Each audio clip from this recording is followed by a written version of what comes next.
Bueno, 10:29 de la mañana y estamos aquí en Tendiendo Puentes, esta columna que empezamos a hacer hace algún par de viernes para comunicar públicamente las distintas iniciativas, distintas alternativas de cosas que se hace en la ciencia local, ¿sí? Y en este caso, como decía hace un ratito, con las visitas de Belén Alonso y Pablo Laguarda. Belén es coordinadora del programa de prácticas comunitarias y Paula, investigadora del CONICET, además de profes, las dos de la Universidad Nacional de La Pampa, y ya vamos a hablar en un rato también de cómo está esa situación, porque hoy hay paro, ¿no? O sea, sí. Pero están haciendo un relevamiento sobre la historia de Canal 3, ¿es así? ¿Y nos viene a contar un poco de eso? Sí. Bueno, ¿cómo es esto, Paula? Bueno, antes que nada, muchas gracias por el espacio. Es un relevamiento que en realidad surge en el año 2022, al celebrarse los 50 años de vida del canal, de Canal 3, la televisión pública pampeana. Sí. Y en ese momento, desde la Secretaría General de la Gobernación, específicamente desde la Dirección de Comunicación Social, hay una demanda a la Facultad de Ciencias Humanas de armar un convenio justamente para investigar más sobre la historia de Canal 3, porque había periodos sobre los que no había demasiado registro, no se sabía bien el detalle de lo que había sucedido, y entonces avanzar en la elaboración de un libro histórico, que en principio era para, los 50 años, lo que cuando se armó el convenio, se firmó el convenio entre ambas partes, lo que explicitamos es que una investigación de tipo historiográfico, una investigación social, tenía otros tiempos, ¿no? Entonces hemos venido trabajando, la investigación duró un año, que ahora Belén seguramente podrá contar un poco más de detalles de cómo fue, y finalmente este año trabajamos en la edición del libro, que entregamos hace muy poquito, en el mes de agosto, ya al gobierno, ¿no? Al gobierno para que lo publique. Sí, sabemos que son tiempos complicados sí, en este momento para afrontar una publicación, claro. Pero hay alternativas por ahí para que... pero lo que es trabajo de campo, digamos, ya está. Ya terminó. Bien. El trabajo de campo. Che, ¿y qué se investiga, Belén? Por ejemplo, ¿Cómo lo hicimos, querés saber? No, quiero saber, ¿sabes qué? Si es una cuestión netamente administrativa o entra todo administrativa, la gente que pasó, lo que pasó, la historia, las imágenes ponerle todo eso también. Lo que tratamos de hacer, primero, nos comprometimos con un equipo que incorporamos a estudiantes de la facultad a través de 3 pasantías, un estudiante de historia y 2 de comunicación social, que vinieron a colaborar justamente en lo que es el relevamiento integral, que involucra desde trabajo de hemeroteca, fotografía, entrevistas, recuperación de archivos privados que había, porque muchas cosas del canal pueden recuperarse a través de personas que trabajaron en el canal o que pasaron por el canal. No necesariamente la institución, lamentablemente, tiene un espacio de guardado y acopio de estos 50 años. Está como muy diseminado. Sí. Entonces, fue como un trabajo medio de hormiga a través de nuestros estudiantes que pudimos como integrar distintas dimensiones de la vida del canal, que también dejaron por fuera un montón de otros aspectos, porque realmente es inabarcable. Claro, 50 años es una bocha de cosas, digamos, para... Imagínate la cantidad de programas que, digamos, y también la historia, que es muy interesante ver esto de que en el pasado, en términos operativos, se regrababan los cassettes, había cosas que, digamos, cosas que no quedaron, cosas que no quedaron. Sí. Entonces, ¿de qué manera o a partir de qué personas y personajes y personalidades que han atravesado la vida del canal podíamos ir recuperando fragmentos de esa historia para componer un libro que tenía que tener tiene muchos capítulos y que, eso, que dé cuenta de la polifonía, la heterogeneidad, la complejidad y la riqueza que tiene el canal como institución, que es una institución del Estado. Sí. ¿Sí? Mencionaban de que faltaba material, sobre todo algunos años. Era una época en donde no hubo algún tipo de esto de colección, o qué era lo que les faltaba a ustedes como para saber qué había pasado con el canal. Una de las cuestiones que conspiró en contra de que algunas...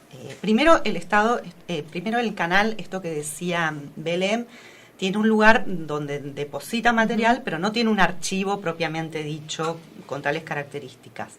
En su momento, parte del archivo audiovisual de Canal 3 y otros documentos también fueron llevados en guarda a comienzos de los 2000 al Archivo Histórico Provincial, y están allí. Se realizó un trabajo que fueron haciendo entre personal del archivo, personal del canal, de descripción de algunas de las cosas que había, pero además en formatos que hoy no están vigentes, no sé, Betacam, MiniDB. Entonces era como complicado acceder a ese material, reproducirlo y además poder describir lo que ahí se veía. Se recuperaron muchas imágenes que estaban en esos formatos, se digitalizaron, nosotros ahora pudimos acceder a eso, pero de algunos periodos. Otros periodos, lo que pasó sobre todo en el momento en que el canal empieza a utilizar cintas de video, es esto que contaba Belén, se regrababa encima, arriba, por claro, ahí, y entonces mucho se perdió, pero algunas de esas cosas aparecieron en archivos particulares, ¿no? Pudimos rescatar algunos programas que estaban en archivos particulares y que, bueno, seguramente quedó muchísimo más sin rescatar, sí, claro, pero bueno, trabajamos a lo largo de un año y entrevistamos a muchas personas, tratamos de que hubiera personas de distintas épocas y de distintos roles también. Por supuesto había autoridades del canal, al menos todas las que quisieron participar. En algunos casos ya las teníamos registradas de trabajos previos nuestros, tanto Guillermo González Stein, que es el otro coordinador de lo que fue la investigación, sí, y que no pudo estar presente hoy, como yo, habíamos empezado ya hace unos años a hacer entrevistas. Ambos teníamos grabados, por ejemplo, no sé, al primer director del canal, que fue Abel Cuenca, teníamos 2 entrevistas grabadas previamente con él. Yo tenía una entrevista con el primer jefe de programación, Atilio Germani, que ya está fallecido, pero sin embargo rápidamente buscamos la entrevista y la pudimos acceder. Bueno, en ese sentido, y luego avanzamos con otros directores que no teníamos, pero también con un montón de personas que cumplieron otros roles en el canal. Trabajadores de la parte técnica, personas que tuvieron programas que por alguna razón fueron significativos, bueno, el personal actual, las gerencias actuales, pero también tratamos que en cada época tuviéramos distintas voces. Paula, ¿con qué objetivo, con qué idea surge Canal 3? Bueno, es muy interesante porque si bien Canal 3 cuando se crea en un momento que no era un gobierno democrático, era una de las dictaduras que tuvimos en el país, 1972, sin embargo el canal aparecía con un espíritu de ser un canal que valorara el arte, que valorara la educación, que tuviera un fin educativo, que tuviera un fin comunitario, que identificara a la población pampeana. La cuestión de la identidad pampeana aparece marcada a lo largo de toda la historia del canal, pero ya fundacionalmente aparecía esto, y además con la idea de servicio, ajá, de un canal al servicio de la población. Y es interesante que esto sucediera en dictadura, porque bueno, justamente lo que aporta una investigación historiográfica nos permite corrernos por ahí de los sentidos comunes, ¿no? De los lugares comunes, claro, y problematizar, bueno, por qué esto surgía en este momento, que cuando uno lee esa primera resolución de creación del canal, en realidad está muy bien lo que se plantea hacer con el canal, ¿no? Después hay que ver cómo se ejecutó y las prácticas. Desde un primer momento empieza a llegar a toda la provincia, ¿no? Eso es un proceso, Belén, que... No, es un proceso que se fue dando como paulatinamente, ajá, ¿sí? El tendido de las redes fue algo que, digamos, hay como pequeños hitos que podemos, o grandes hitos que sí, podemos sí, tener en cuenta, que el extendido hacia Bahía Blanca, el tema de cuando el Mundial del 78, la llegada del color, digamos, es como que... a lo largo del tiempo, en las primeras décadas, hay un proceso de actualización y tecnologización que va tratando de llegar a todo, digamos, a toda la provincia, pero que no es inmediato. ¿Sí? Eso siempre bancado por el gobierno, digamos. Es totalmente. Todo el tiempo es un canal, sí, es un medio de comunicación estatal. Y durante 50 años estuvo siempre al aire. Sí. Sí. En la expansión, bueno, uno de los aspectos clave fue la red de repetidoras, ¿no? Claro. Que fue llegando al interior y que esto se fue O te las haciendo por mencionaban que etapas. eran 10 minutos de programa de repetidora. Sí, que aparecía todo el listado en la sí, sí. programación. Bueno, y esto... Y también nosotros en la investigación también una de las cuestiones que tratamos de profundizar era qué significaba para la comunidad pampeana el canal, ¿no? Sí. Porque además también nos toca a un nivel personal, ¿no? Belén, su papá, fue trabajador de Canal 3. Guillermo trabajó en Canal 3. En mi caso, yo soy de un pueblo cercano a la provincia de La Pampa, un pueblo de provincia de Buenos Aires, y yo me crié viendo Canal 3. Toda la programación que fuimos rescatando a mí me movilizaba a periodos de mi vida, como seguramente nos pasa a la mayoría de quienes hoy somos un poquito grandecitos y Canal 3 era nuestra referencia cultural, nuestra referencia al mundo, ¿no? Sí, sí. Sí, el protagonismo que tenía como medio en una época que quizás no es la de ahora. A veces nos pasa que nuestros estudiantes de comunicación social desconocen esa genealogía de la televisión local. Andá a decirle que empezaba a las 6 de la tarde a transmitir. Claro. No O bueno, cree nadie. o lo del VHS. Claro. Digo, bueno, cuando íbamos a hacer las entrevistas, cómo les contaban, imagínate a los técnicos de los 70, la primera generación del Canal 3, que además, por eso el libro tiene que ver mucho con el imaginario y la historia vinculada a la familia de Canal 3. ¿Por qué? Porque la primera generación de técnicos y trabajadores de Canal 3 consideran que esa fue como la generación de oro. Era una familia, Claro. Vivían para ese canal, tenían como un sentido de Era pertenencia. recontra personal, digamos, una cosa muy personal, ¿no? Porque además, entiendo, Sí. no sé si vendrían muchos de afuera, pero la mayoría no debía conocer cuestiones técnicas. Sí, por eso. vinieron de afuera algunos técnicos, algunos ingenieros, sobre todo de Bahía Blanca y de La Plata, Claro. que además convivían e iban como formando a trabajadores locales, como puede ser, por ejemplo, el caso de mi papá. Sí, que además pero- eran recontra apasionados, o sea, porque esto que vos decís, eran tipos capaz que estaban 12, 13 horas tratando de aprender, de solucionar un de aprender, problema. de sacar al aire, aire. la programación, pero a su vez esto, vivían adentro del canal Claro. un montón de horas. Yo he pasado Navidades y Años Nuevos y las fiestas, era como que todos conocían la vida familiar. Claro. A partir de esa génesis, digamos, se van incorporando y va creciendo el caudal de trabajadores y trabajadoras del canal. Y después hay como momentos donde hay un registro, una remembranza en torno a esa primera generación de trabajadores que sigue al día de hoy. O sea, Sí. queda, Mario Blandi, que fue una de nuestras referencias, porque también nosotros en el canal teníamos como una interlocución directa a través de Mario Blandi, trabajador actual, pero que entró en los 80, y de un ex estudiante de comunicación social, ya es licenciada, Camila Pagela, que eran como nuestras referencias con quienes trabajábamos y con los estudiantes, junto con ellos, para este relevamiento que estábamos haciendo. ¿Y tu papá estuvo entrevistado también? No. Pero digo, ¿qué pudieron contar ahí de tu papá? Digo, él de qué trabajó en ese lugar. Sí, mi papá pasó por distintas funciones, pero no fue entrevistado, pero tenemos un montón de gente de sus compañeros que obviamente lo convocan en sus diálogos o cuando han participado en las entrevistas, es una persona mencionada, pero como que preferimos que no. Pero sí, porque él trabajó, se jubiló en ceremonial, pero en realidad trabajó toda la vida en Canal 3. O sea, él entró cuando se abre el canal. Están con nosotros Belén Alonso, Pablo Laguarda, contándonos acerca de esta investigación que han hecho sobre la historia de Canal 3. Cuando arranca la transmisión, ¿cómo es? Digamos, ¿hay un programa, 2 programas, era semanal, era diario? La primera grilla de programación Sí. en realidad tiene una franja bastante extensa. ¿Ah, sí? Sí. La noche era, lo fuerte, digamos. Además tenía una importante cantidad, que esto tenía que ver también con el tipo de formación y la personalidad del jefe de programación, que como te decía era Germani. Y había mucha programación cultural, Ajá. música, ballet, ese tipo de cosas.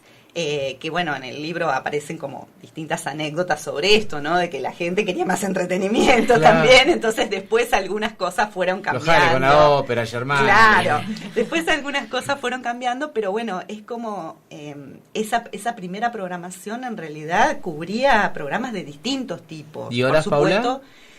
Y empezaba a la tarde. Empezaba a la tarde. Al principio empezó a la tarde, en algún momento de los 70 empieza al mediodía también. Ajá. Después vuelve, se ve que en otro momento de mayor crisis vuelve para atrás al momento más tardío, y bueno, ya después, entre los 80, 90, ya empieza a extenderse todo el día. A estar más estable. Sí, mayor cantidad de horas. Empieza a aumentar mayor cantidad de horas. Bueno, ¿y todos los días la misma cantidad? Sí. Todos los días la misma No, cantidad. los fines de semana era más programación enlatada, era más películas, ponele, ese claro, tipo. claro. No había, los fines de semana no había programación local. Al principio, después. ¿Que sí las había en la semana o no? Muy pocas, supongo. Muy poco. Había el informativo, hubo uno de los primeros informativo programas. Desde siempre, el informativo desde el día 1. Los infantiles. Claro. Que el recreo largo fue, bueno, un recordado programa de Juan Carlos Gerardo, que allí aparecía el personaje del Pumita de Canal 3, que ahora se retomó. De ahí surge el personaje del Pumita. Y quedó como mascota. Quedó como mascota, creado por el dibujante Juan Carlos Fiorini, el dibujo del Pumita, y que en el programa lo personificaba Hilda Alvarado. Ajá. Entonces se disfrazaba de Pumita, y bueno, y con los chicos, y además el Pumita, además de estar en el recreo largo, estaba también en los eventos de Canal 3, las barrileteadas para el día. Claro. Pero nace como un personaje, digamos, de la programación. Del recreo largo. Sí, exactamente, como un personaje de la programación. Y además de los infantiles también existió un programa que fue emblemático de esa primera época, que fue Revista Semanal, que era un programa de entrevistas, pero también había producción documental, y ahí hubo programas, por ejemplo, los primeros programas sobre la cuestión del oeste, de los ríos. Allí estaba gente como Russo Di Napoli, Oscar García, también estuvo Walter Casenave, entonces ahí ya a principios de los 70, en los primeros tiempos del canal, estamos viendo también un compromiso con una causa que hoy es causa de Estado, el tema del reclamo por el caudal de los ríos y demás, ya problematizado en la pantalla de Canal 3. Es más, a partir de ahí, de ese programa inicial, después da sus pasos la Fundación Chaudillo. ¿Y cuándo llega a toda la provincia? ¿Cuándo termina de cerrarse ese circuito que decías, Belén, vos, de ponerle la extensión de las repetidoras? No sé si hay una fecha. Y a comienzos de los 80. Ya, recién a comienzos de los 80. El Mundial 78 ahí es como clave. Acá nos falta Guillermo, que es quien fue el responsable de... Nosotras no estamos tan al tanto de la parte técnica, él fue quien desarrolló todo ese aspecto en el libro, tanto el tema de la programación como el tema de la cuestión tecnológica. Sí. Pero más o menos, claro, recién a partir de allí, del 80, empieza a ser el canal que vemos hoy en todo punto de la provincia. Sí, a través de las repetidoras. Sí, claro, a través de las repetidoras. Después otro hito es... por ejemplo, la subida al satélite, que eso ya fue mucho más adelante, pero son como hitos que fueron dando, además de mayor cobertura, mayor también calidad y estabilidad a lo que eran las transmisiones. ¿Y se sabe cuántas personas más o menos pasaron para trabajar por Canal 3? Y sí, miles. Sí, a lo largo de todas las épocas, a lo largo de los 50 años. Sí, a lo largo de los 50 años, sí. Era muy difícil. Ese dato, ese archivo. Para algunas épocas, sí. Pero ahí también tenés un tema vinculado a qué es a cómo encuadras a los empleados y empleadas del canal, porque otra discusión. Claro, porque entra por la ley 533, cuáles son monotributistas, cuáles no. Bueno, ha habido cambios a lo largo de los 50 años, pero si la sumatoria te da más de 700 personas seguro. Ajá, mirá que... Sí. Un aspecto que nosotros desde las primeras conversaciones nos pareció importante aclarar, y tuvimos receptividad de la otra parte también, es que nosotros, en lo que es el Instituto de Estudios Sociohistóricos y en el programa de Historia y Comunidad, en el cual se enmarcó también este trabajo, nosotros siempre hacemos lo que es una investigación en ciencias sociales, una investigación particularmente historiográfica que tiene que ver con recuperar fuentes, testimonios de distinto tipo y explicar también los procesos en función de aspectos políticos, económicos, sociales, culturales, no solo que la historia de una institución sea una cronología de fechas y de nombres, ¿sí? Esto no era el tipo de investigación que nosotros ofrecíamos y estábamos dispuestos a hacer, y en este sentido también, una historia que tuviera en cuenta momentos complicados, aspectos que no fueron todos luminosos y todos sin conflicto, digamos. Entonces, había aspectos a lo largo de la historia del canal que, revelaban tensiones que también se estaban dando a nivel social y que era importante que estuvieran.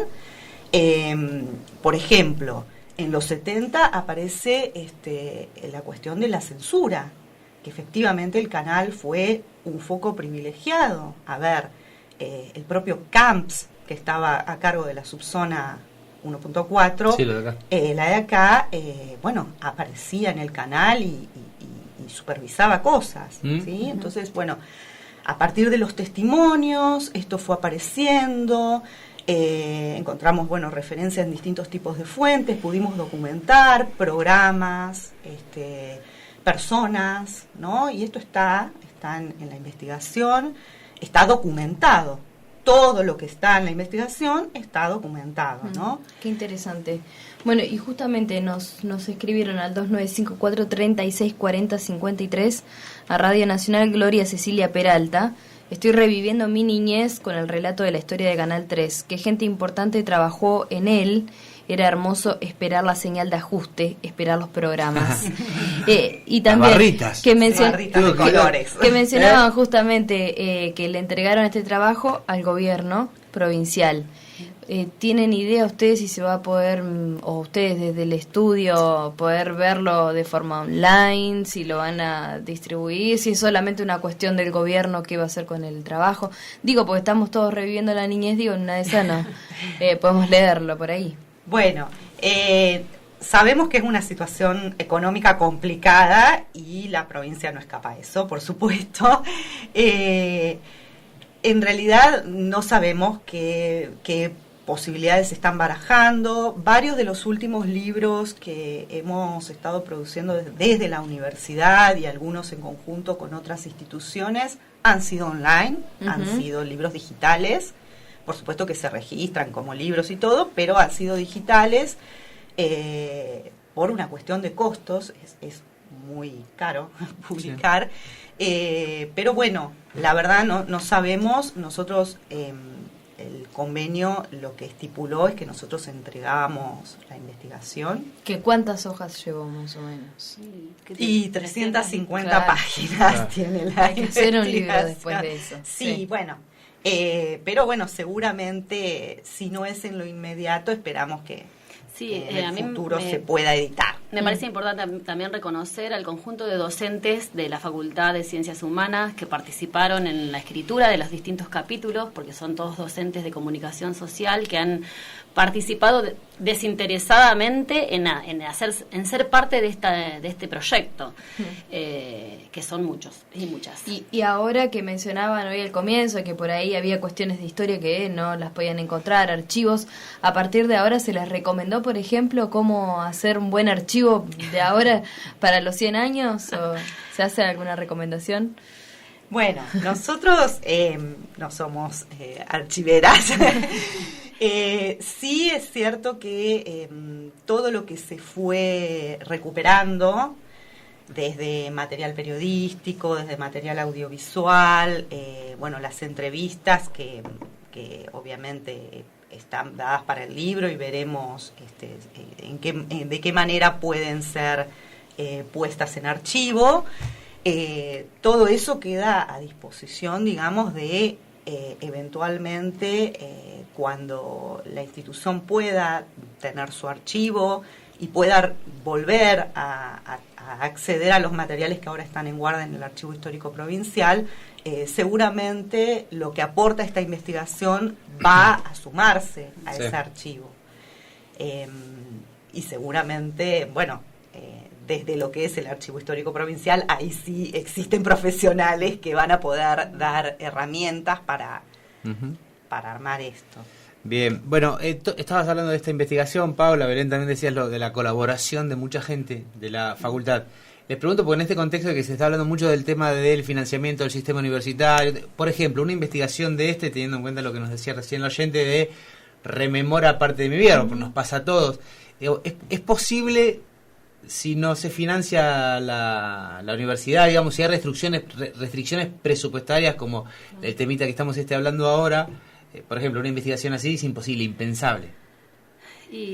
Digo, porque para también hablar del momento y para entender un poco las implicancias que tiene todo esto que se está discutiendo. Depende de muchísimas voluntades. En nuestro caso, nosotros no cobramos por esta tarea, es parte de nuestras funciones como docentes, investigadoras y extensionistas de la universidad, llevar adelante otras tareas, porque muchas veces las personas piensan que solamente damos clase, por así decirlo, o que se reduce a la formación áulica. Bueno, no. Hacemos investigación, hacemos extensión, por eso hacemos prácticas también comunitarias, otro tipo de prácticas. Y en este caso particular, el convenio establecía un cierto dinero que iba para la compra de materiales e insumos que requería la facultad, específicamente para llevar adelante este trabajo. Pero los docentes, nosotros trabajamos sin un estipendio, por así decirlo. Y sí, lo que solicitamos fue que se incorporaran pasantes, y en el caso de la pasantía, los estudiantes sí cobran un estipendio establecido por la ley de pasantías o la normativa de pasantías. Una normativa nacional. Hay una normativa que establece los tiempos, porque también cuando escuchás mucho hablar de financiamiento para las universidades y todo esto, también tienen que ver con estas cosas. Exacto. No es que solamente es plata que le mandan al rector, como la idea que intenta instalarse para que el rector la distribuya a voluntad. Hay proyectos que, en el caso de ustedes, se presentan, son evaluados. Una de las características que tiene la investigación en la universidad, bueno, en este momento hay que decir, no hay fondos para investigación. No hay, de ningún tipo, ni a nivel de la universidad ni a nivel de otros organismos, como pueden ser la Agencia Nacional de Investigación Científica y Tecnológica, que hoy por hoy no está funcionando, está prácticamente desmantelada. No hay fondos para investigación. Cuando había fondos para investigación, hay que decir que todos los fondos para investigación son concursables. Claro. Son fondos a los cuales uno no puede acceder. No existe un fondo de investigación para mi amigo, ¿sí? No existe eso. ¿Por qué? Porque normalmente tenemos que presentar proyectos, tenemos que presentar quiénes vamos a hacer esos proyectos, cómo los vamos a hacer, si quienes van a hacer esos proyectos tienen los suficientes antecedentes, si ese proyecto es viable, y lo evalúan normalmente otros investigadores, pero no los que trabajan conmigo, otros investigadores de otras universidades, de otros centros de investigación que no me conocen, que no saben quién soy, ni qué hago, ni a quién voto, ni nada, ¿sí? Entonces, esto por ahí está bueno decirlo, y además que tampoco son fondos de investigación para que nos vayamos de vacaciones a Brasil. No te cambian la vida. No, normalmente son fondos que uno, ¿qué hace con esos fondos? Compra libros, financia si hay que ir a entrevistar a alguien, a buscar fuentes. No sé, en este momento yo tengo una becaria, una tesista que trabaja sobre bibliotecas de La Pampa y tiene que viajar a las bibliotecas de La Pampa y se lo está pagando de su bolsillo, quiero decir. Bueno, entonces esto nos sucede muchas veces, que los fondos de investigación, primero que son escasos, en este momento inexistentes, y los utilizamos para este tipo de cosas. Sí. No es que cobramos por la tarea. Claro.